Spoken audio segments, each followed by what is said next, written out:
सपा कांग्रेस आरक्षण को धर्म के आधार पर बांटना चाहती है, पीएम मोदी। इन लोगों ने देश को कोरोना के संकट काल में भी नहीं छोड़ा था, पीएम मोदी। मोदी तब एक एक जीवन बचाने में जुटा था, पीएम मोदी। प्रधानमंत्री मोदी ने उत्तर प्रदेश के इटावा में एक जनसभा को संबोधित करते हुए विपक्ष पर जमकर निशाना साधा। उन्होंने कहा, सपा कांग्रेस की बातें झूठी हैं, वादे भी झूठे हैं। सपा कांग्रेस के नारे झूठे और नियत में भी खोट है।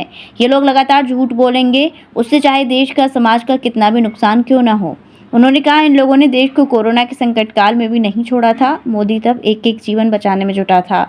देश के वैज्ञानिकों ने टीका बनाया, लेकिन सपा के, कांग्रेस के लोग इसको भी बदनाम करते थे। खुद चोरी चुपके टीके लगवाते थे, लेकिन टीवी पर लोगों को भड़काते थे ताकि हाहाकार फैले और पाप मोदी के माथे लगे। संविधान को लेकर झूठ फैला रहा विपक्ष। अभी हमारा लोकतंत्र और हमारे संविधान को लेकर झूठ फैलाने में एड़ी से चोटी का जोर लगा रहे हैं, क्योंकि मोदी ने इनके तुष्टीकरण की पोल खोल दी है। आरक्षण को धर्म के आधार पर बांटना चाहता है विपक्ष। हमारे संविधान निर्माताओं ने कहा था कि धर्म के आधार पर आरक्षण नहीं होगा, लेकिन अब Sapa Congress SC, ST, OBC का आरक्षण छीनकर धर्म के आधार पर बांटना चाहते हैं। कर्नाटक में इन्होंने रातों रात सभी मुस्लिमों को ओबीसी घोषित कर दिया। यूपी में अगर ऐसा हुआ तो ये मेरे यादव भाई बहन, मेरे मौर्य भाई बहन, मेरे लोध भाई बहन, मेरे पाल भाई बहन, मेरे जाटव भाई बहन, मेरे शाक्य भाई बहन, मेरे कुशवाहा भाई बहन, इन सबके हक का क्या होगा? ये बहुत बड़े खतरे की घंटी है। साथियों, सपा वाले जिस समाज का ठेकेदार होने का दावा करते हैं, ये भ्रम भी टूट जाएगा। या तो ये अपने परिवार का भला करते हैं या फिर अपने वोट बैंक का। आप लोग याद रखिए, आज भी सपा को पूरे प्रदेश में उम्मीदवार बनाने के लिए अपने परिवार के बाहर कोई यादव नहीं मिला, जबकि ये भाजपा है जिसमें कोई भी कार्यकर्ता बड़े से बड़े पद पर पहुंच सकता है। और इसीलिए आज मध्य प्रदेश के मुख्यमंत्री हमारे मोहन यादव जी मुख्यमंत्री जी के नाते मध्य प्रदेश को दौड़ा रहे हैं। ये है भाजपा की नीति, ये है भाजपा की रीति, ये है भाजपा का जीता जागता उदाहरण। भाइयों और बहनों, सपा कांग्रेस की खोटी नीयत का हिसाब बहुत लंबा है। आप याद कीजिए, 5 साल पहले कांग्रेस का शाही परिवार चुनाव के समय मंदिर मंदिर घूम रहा था। कोई कहता था इस कोने में मंदिर है, अरे बोलो चलो भाई। कांग्रेस के शहजादे ने तो कोर्ट के ऊपर जनेऊ तक पहन लिया था, लेकिन इस बार मंदिर के दर्शन बंद, कोर्ट के बाहर टंगा जनेऊ उतर गया। इतना ही नहीं, 500 साल बाद एक ऐतिहासिक पल आया। पूरा देश भव्य राम मंदिर बनने से खुश हुआ, लेकिन इन्होंने प्राण प्रतिष्ठा का निमंत्रण भी ठुकरा दिया। साथियों, इनको तो इतनी नफरत है। अभी मैं द्वारिका जी गया था गुजरात में, और आपको मालूम है, पुरातत्वविद कहते हैं कि भगवान श्री कृष्ण की जो द्वारिका है वो समुद्र के नीचे डूबी हुई है। तो पुरातत्वविदों ने खोज के निकाला है। तो मेरा मन करता था कि जो द्वारिका प्रभु कृष्ण ने बनाई है, मुझे वहां जाकर के माथा टेकना चाहिए। और इसलिए मैं समुद्र में नीचे गया, पूजा की, और भगवान कृष्ण को पसंद मोरपिंच वहां भेंट चढ़ा करके आया। अब एक कांग्रेस के शहजादे को बड़ी परेशानी है कि कृष्ण क्यों पूजा करने के लिए नीचे गए क्यों।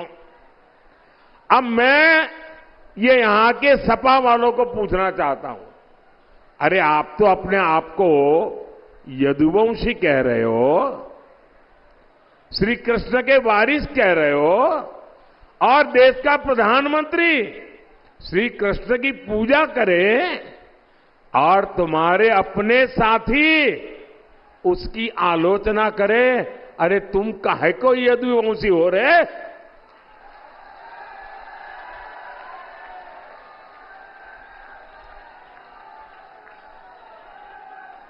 उनको पूजा भी नौटंकी लग रही है। मोदी को गाली देते देते ये लोग भगवान कृष्ण की पूजा तक का अपमान करने लगे हैं, और ये यदुवंशी उनकी आरती उतार रहे हैं। आपको शहजादे की आरती उतारनी है तो उतारो, मोदी तो श्री कृष्ण की आरती उतारेगा उतारेगा उतारेगा। पहले उन्होंने कहा कि द्वारका में समुद्र के बीच कुछ है ही नहीं। अब कल उन्होंने फिर कृष्ण पूजा का मजाक उड़ाया। इन्हें आपकी आस्था से कोई मतलब नहीं है। भाई और बहनों, आपने तो योगी जी के नेतृत्व में हालात बदलते देखे हैं। यहां माताओं बहनों का घर से निकलना मुश्किल था। व्यापारियों से रंगदारी, फिरौती, जमीनों पर कब्जा आम बात थी। सपा राज में नारा चलता था, खाली पट्टा हमारा है। यही नारा था उनका। कहीं भी अपना झंडा गाड़ दिया करते थे। उत्तर प्रदेश को इस स्थिति से निकालकर योगी जी ने उत्तर प्रदेश के उज्जवल भविष्य की गारंटी दे दी है। ये जो क्षेत्र कट्टा फैक्ट्री, कट्टा बनाने का काम, अब आज देखिए कमाल, यहां डिफेंस कॉरिडोर बन रहा है। आज यहां के वस्त्र उद्योग और कन्नौज के इत्रकी को नई पहचान मिल गई है। और मैं तो विदेश के मेहमान मिलते हैं ना, तो कन्नौज के इत्र की सुगंध उनको अवश्य मौका देता हूं, क्योंकि उन्होंने नेचुरल चीजें देखी नहीं है जी। G20 की बैठक में भी मैंने दुनिया के जितने बड़े बड़े लोग आए थे ना, ये कन्नौज का इत्र मैंने उनको उपहार में दिया था। भाई देश का गौरव ऐसे बढ़ता है। साथियों, किसानों का, पशुपालकों का हित हमारी प्राथमिकता है। इटावा के किसानों के पीएम किसान सम्मान निधि के करीब 700 करोड़ रुपए दिए गए। ये गोपालक भाई बहनों का इलाका है। यहां पशुओं की पूजा होती है। हमारी सरकार ने इस इलाके में हजारों पशुओं का मुफ्त टीकाकरण कराया है। यहां हमारे छोटे किसान बाजरा भी खूब उगाते हैं।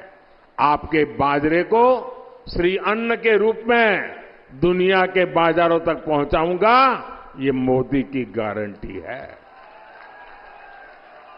हम आलू, टमाटर किसानों के लिए कोल्ड स्टोरेज भी बनाने वाले हैं, फूड प्रोसेसिंग फैक्ट्रियां लगाने वाले हैं। इसके लिए भी हम किसान उत्पादक संघों, एफपीओ को बढ़ावा दे रहे हैं। साथियों, यहां इतनी बड़ी संख्या में बहनें आई है, आपके लिए तो मोदी की खास गारंटी है। मुझे गांव की बहनों को ड्रोन पायलट बनाना है, ताकि वो खेती में ड्रोन क्रांति की लीडर बने। बहनों को बिजली की बिल की बहुत चिंता होती है। अब मोदी बिजली का बिल भी जीरो करने वाला है, जीरो। पीएम सूर्यघर मुफ्त बिजली योजना से आपके छत पर सोलर लगाने के लिए मोदी पैसा देगा। आपको मुफ्त बिजली भी मिलेगी और अतिरिक्त बिजली आप सरकार को बेच करके कमाई भी करोगे। साथियों, हमारी सरकार युवाओं के लिए लगातार काम कर रही है। मुद्रा योजना ने यहां के हजारों युवाओं को उनके मन का काम करने के आर्थिक मदद की है। अब भाजपा ने तय किया है कि मुद्रा योजना के तहत बिना गारंटी 20 लाख रुपए तक की मदद मिला करेगी। इससे युवाओं को स्वरोजगार के नए मौके मिलेंगे। यहां जो इंफ्रास्ट्रक्चर के काम हो रहे हैं, यहां जो कनेक्टिविटी के काम हो रहे हैं, इससे युवाओं के लिए अवसर बढ़ेंगे। साथियों, आप सिर्फ सांसद नहीं चुनेंगे, आप हिंदुस्तान की सरकार चुनेंगे। जब आप मैनपुरी से हमारे वरिष्ठ नेता भाई जयवीर सिंह जी को, इटावे से मेरे साथी भाई रामशंकर कठेरिया जी को और कन्नौज से भाई सुब्रत पाठक जी को चुनेंगे तो मोदी सशक्त होगा। आप जब कमल के निशान पर बटन दबाएंगे ना, तो ये वोट सीधा सीधा मोदी के खाते में जाएगा। मेरी प्रार्थना 7 मई और 13 मई को भारी मतदान की है। आप घर घर जाइएगा, ज्यादा से ज्यादा मतदान के लिए प्रेरित करिएगा और भारी पुराने सारे रिकॉर्ड टूटने चाहिए। मेरा एक काम और करोगे? मेरा एक काम करोगे? जरा हाथ ऊपर बता के करोगे? यहां से आज जब भी घर घर जाएं, लोगों को मिले और सबको कहना मोदी जी इटावा आए थे और मोदी जी ने आपको जय श्री राम कहा है। मेरा जय श्री राम पहुंचा देंगे? बोलिए भारत माता की, भारत माता की, भारत माता की।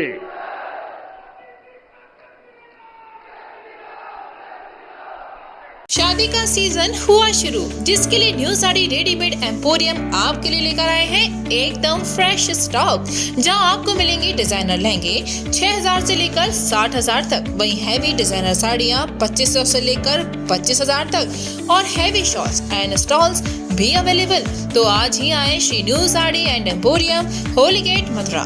वेडिंग कलेक्शन में बहुत सारी नई चीजें हमने ऐड करी हैं। न्यू फैब्रिक्स, ऑर्गेन्जा, चिनोन और आपके नेट के अंदर काफी डिजाइनर कॉन्सेप्ट अभी नए आए हैं।